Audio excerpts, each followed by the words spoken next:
Supreme court ने दाखिले और सरकारी नौकरियों में आर्थिक रूप से कमजोर वर्ग यानी ईडब्ल्यूएस यानी कि इकोनॉमिकली वीकर सेक्शन के लोगों को 10% आरक्षण प्रदान करने वाले 103वें संविधान संशोधन की वैधता को चुनौती देने वाली याचिकाओं पर अपना अहम फैसला सुना दिया है।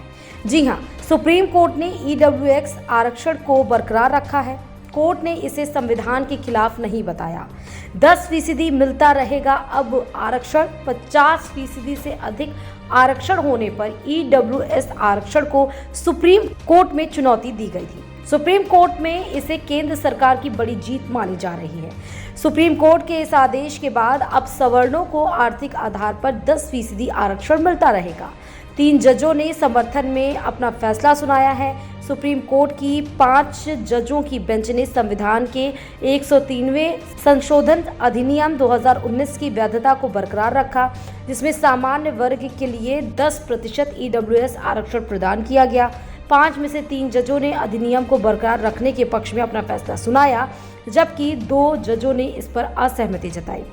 बता दें कि बेंच के जज दिनेश माहेश्वरी, बेला त्रिवेदी और जेबी पारदीवाला ने ईडब्ल्यूएस संशोधन को बरकरार रखा, जबकि chief justice of India Uday you Lalit और जस्टिस रविंद्र भट्ट ने इस पर असहमति व्यक्त की।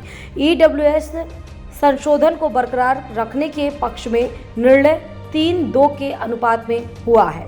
27 सितंबर को सुरक्षित ये फैसला रख लिया गया था। तब शीर्ष अदालत ने सुनवाई में तत्कालीन अटॉर्नी जनरल के वेणुगोपाल और सॉलिसिटर जनरल तुषार मेहता सहित वरिष्ठ वकीलों की दलीलें सुनने के बाद इस कानूनी सवाल पर 27 सितंबर को फैसला सुरक्षित रख लिया गया था कि क्या ईडब्ल्यूएस आरक्षण ने संविधान के मूल ढांचे का उल्लंघन किया है।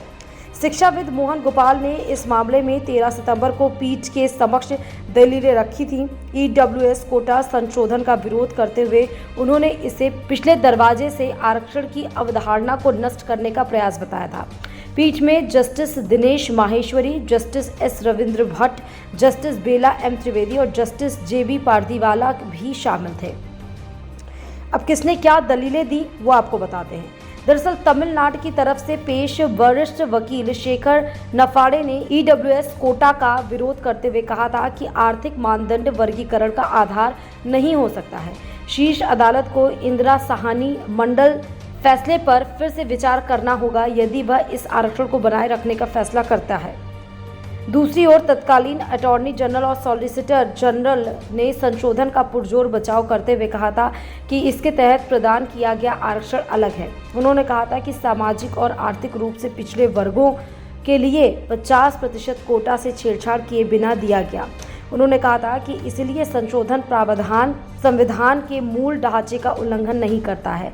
केंद्र सरकार ने एक फैसले के लिए विभिन्न उच्च न्यायालयों से शीर्ष अदालत में ईडब्ल्यूएस कोटा कानून को चुनौती देने वाले लंबित मामलों को स्थानांतरित करने का अनुरोध करते हुए कुछ याचिकाएं दायर की थीं। केंद्र ने 103वें संविधान संशोधन अधिनियम 2019 के माध्यम से दाखिले और सरकारी सेवाओं में आर्थिक रूप से कमजोर वर्गों के लिए आरक्षण का प्रावधान किया है। Bureau report, Dainik Bhaskar.